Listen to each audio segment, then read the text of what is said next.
अब जैसे हमारा यू एक्स टी हमारा वेव इक्वेशन का सॉल्यूशन है जो कि हमने लास्ट वीडियो में निकाला था। कैसे निकाला था अब स्टेप बाय स्टेप देख सकते हैं। N equal to 1 to infinity c n cos n pi by l c t plus d n sine n pi by l c t into, ये हमारा एक्स का सॉल्यूशन था, sine n pi by L into x, ये हमारा T वाला solution था। अब हम इसमें बात करें कि हम यहाँ पे सी एन और डी एन की वैल्यू हमें क्वेश्चन जब सोल्व करना होगा फाइंड आउट करनी होगी, वो कैसे निकलेगी उसका सबसे पहले सी एन को देखते हैं। सी एन इक्वल टू होगा फोरियर हाफ रेंज सीरीज से ये सोल्व होगा 2 बाई एल, ये एल है, 0 to L f x sine n pi by L into x d x. ठीक, अब यहाँ से एफ एक्स कहाँ से आएगा, जो भी हमें कंडीशन इनिशियली गिवन होगी, हमें 4 कंडीशन गिवन होगी, u x zero equal to f x, u t x zero equal to g x, यानी कि यू एक्स जीरो जो गिवन होगा उसे हम एफ एक्स कंसिडर करेंगे।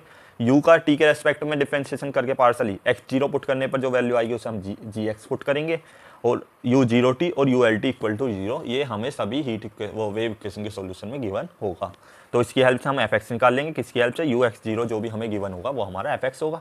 तो यहाँ से हमारा एफ एक्स तो मिल गया। अब बात आती है एल कहाँ से फाइंड आउट होगा, एल होगा यहाँ से, तो u zero t equal to u l t equal to zero given होगा। तो यहाँ पे एल की जगह जो भी नंबर आ रहा होगा या जो भी हमारा आर्बिट्री आ रहा हो, ए बी सी या 10 5, वो हम एल की जगह यहाँ पुट कर लेंगे। सपोज यहाँ एल की जगह 10 आ रहा हो तो 2/10 0 to 10 हो जाएगा हमारा सिंपली। तो एल हमारा यहाँ से सब जगह यूज हो जाएगा, उसका हम इंटीग्रेशन कर देंगे, जो भी वैल्यू आएगी वो हमारी सी एन की वैल्यू हो जाएगी। अब बात करते हैं डी एन कैसे निकलेगा, क्योंकि हमने यहाँ पे c n N pi by l का कोफिशिएंट निकाला था। सिमिलरली हम यहाँ पे डी एन निकालेंगे, पर डी एन के साथ हमारा N pi by L into C भी आएगा। क्यों आएगा बात करते हैं, क्योंकि हमारा डी एन निकलेगा जी एक्स की हेल्प से, और जी एक्स होता है यू टी एक्स जीरो, यानी कि u का t के रेस्पेक्ट में एक बार पार्शियल डिफरेंशिएशन होगा जब हमारा gx निकल के आएगा। तो सबसे पहले हम u जो है हमारा सॉल्यूशन है uxt, इसका एक बार t के रेस्पेक्ट में पार्शियल डिफरेंशिएट करेंगे।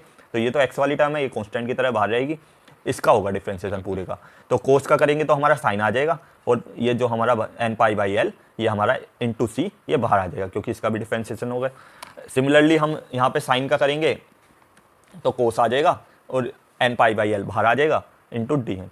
तो हम इसी वजह से यहाँ पर खाली डी एन की वैल्यू नहीं निकलेगी, D N N pi by L into C की निकलेगी। क्यों, क्योंकि यू टी में डी एन के कोफिशिएंट में ये भी साथ आ रहा है, क्योंकि यहाँ पे सी एन के कोफिशिएंट में कुछ भी साथ नहीं आ रहा था, तो हमें केवल हमने सी एन की वैल्यू डायरेक्ट निकाल ली थी।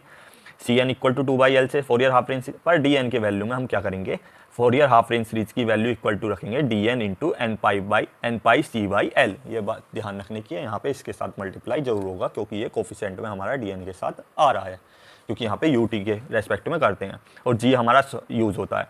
तो हमारा इसका फॉर्मूला क्या हो जाएगा, d N N pi c by l equal to 2 by l 0 to L g x हमारा यू टी एक्स जीरो जो भी हमें क्वेश्चन में गिवन होगा वो हमारा जी एक्स हो जाएगा, एन पाई बाई एल हो जाएगा इंटू डी एक्स। एल की वैल्यू अगेन यहीं से आएगी, जो भी एल की वैल्यू गिवन होगी वो यहाँ पर यूज़ कर लेंगे। इसका इंटीग्रेशन करेंगे, सबसे पहले एल से एल कैंसिल कर लेंगे यहाँ पर, और ये टू एन पाई बाई सी को नीचे की तरफ ले आएंगे, जिससे हम डी एन की वैल्यू हमें निकाल लें यहाँ पे सी एन और डी एन की वैल्यू पुट करने के लिए।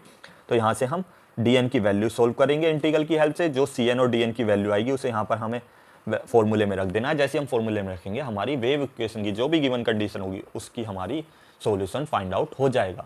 अब हमारा वेव इक्वेशन लगता कहाँ है, यदि इसकी बात करें तो ये जब भी हमें कभी स्ट्रिंग की बात हो रही होगी कि हमारी स्ट्रिंग में ही वेव पैदा होती है, तो स्ट्रिंग की बात हो रही होगी तो वहाँ पे हमारी वेव इक्वेशन लगेगी। इस तरीके की इक्वेशन हमें गिवन हो, u x x equal to c square u t t, ये मतलब सी आर इधर की तरफ आ रहा हो, तो इसमें भी हमारी वेव इक्वेशन वाला फॉर्मूला लगेगा।